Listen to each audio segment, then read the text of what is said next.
Hai, Assalamualaikum warahmatullahi wabarakatuh. Today we are going to present about heat exchanger.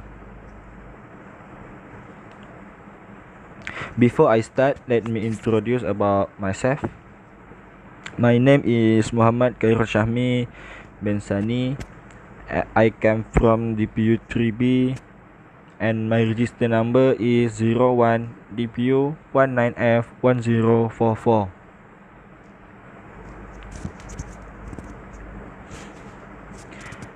Next, I would like to share about introduction of heat exchanger. Did you know about the heat exchanger? Heat exchanger is a system used to transfer heat between two or more fluids.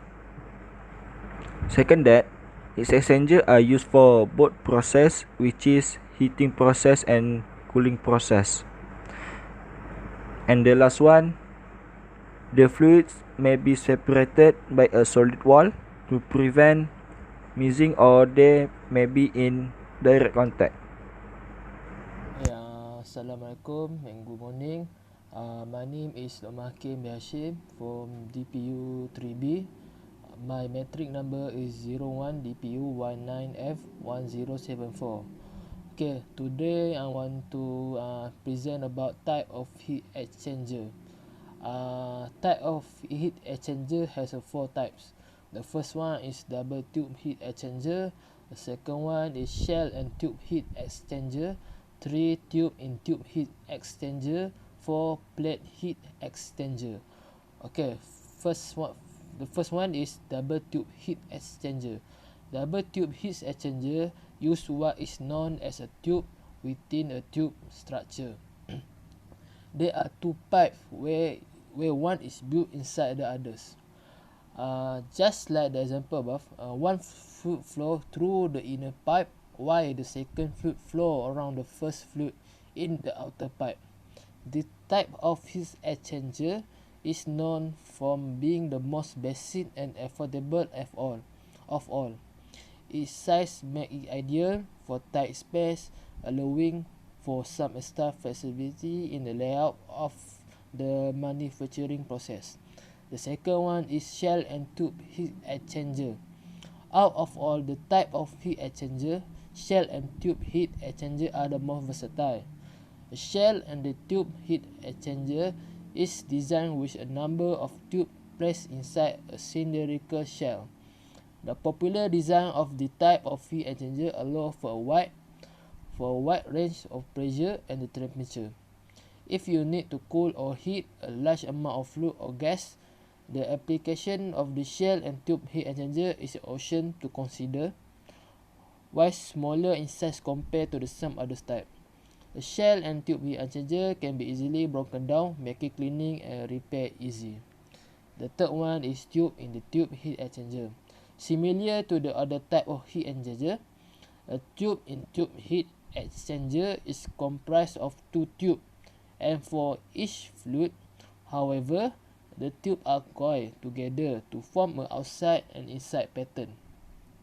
The application for a tube in tube design can get fairly creative since the tubes are coiled together.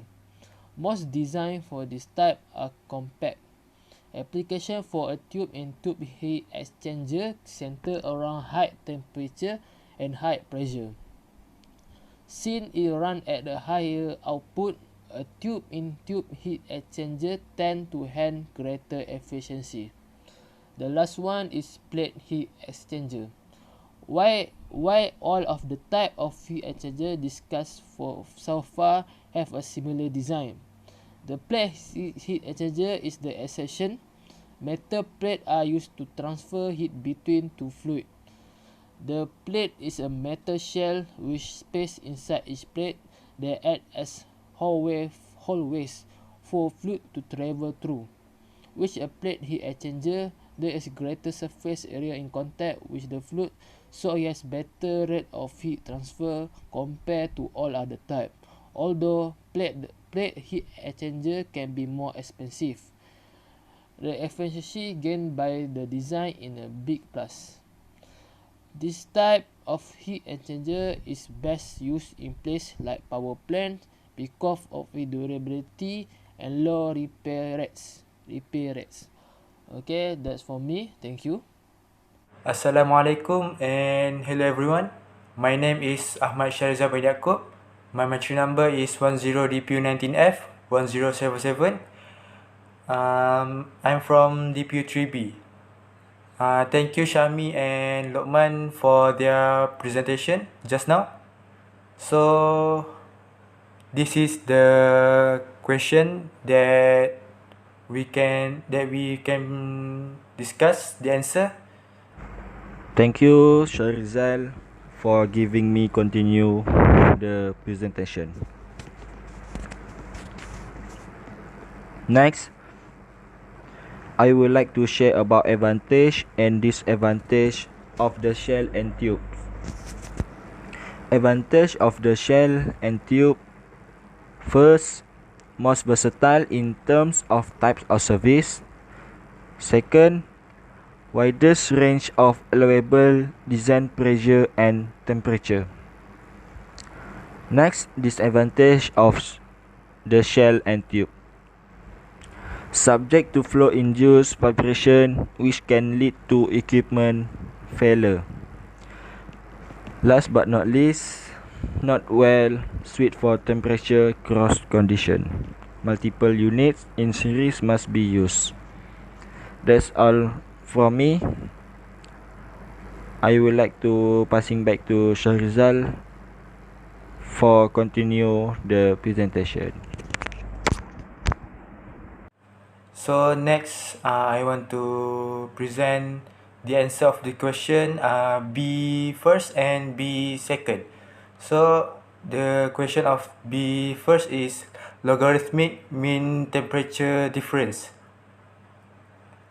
aka LMTD.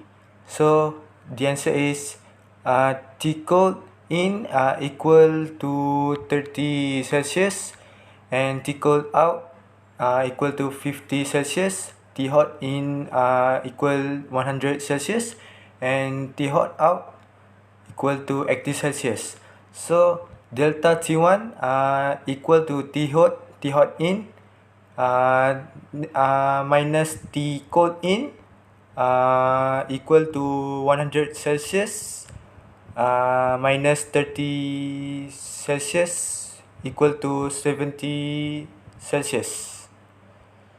Delta T2 equal to T hot out minus T cold out equal to 80 Celsius minus 50 Celsius equal to 30 Celsius, which is delta T1 is the answer of delta T1 is 70 Celsius and the answer of delta T2 is 30 Celsius. So we're gonna find delta T1M, which is we can use this formula delta T1 minus delta T2 divided ln delta T1 over delta T2 equal to 70 minus 30 divided ln 70 over 30 equal to 40 divided 0.84729786. The answer of this question is 47.2 Celsius. So the answer for this is the answer of the B first question. So B second is heat transfer. The question of B second is heat transfer rate of the heat exchanger if the overall of the heat transfer coefficient is 70 BTU over hour FT square Fahrenheit, and the cross sectional area is 90 FR square. So the key mark is the key point is overall of the heat transfer coefficient is 70 BTU of hour FT square Fahrenheit. And second is cross section area, which is 90 FR square. So the formula is delta T1 minus delta T2 minus the overall of the heat transfer coefficient divided cross sectional area. So the calculation is delta 70 minus 30, and so the delta T1M minus 70 BTU HRFT square Fahrenheit divided 90 FR square. So the equal is delta negative 30 BTU over hour FT square Fahrenheit divided 90 FR square. So the answer is negative 30 Kelvin watt per Kelvin divided 90 FR square. So the answer is negative 3 divided 9 Kelvin watt per Kelvin FR square. So the answer for this question is negative 0.333 Kelvin watt over K FR square. So the conclusion about the heat exchanger is we can know about the heat exchanger calculation, which is very used to transfer hot fluid to cold fluid or cold fluid to hot fluid, which is which is important to our industry, actually for air conditioning principle. So that's it from us. Thank you so much.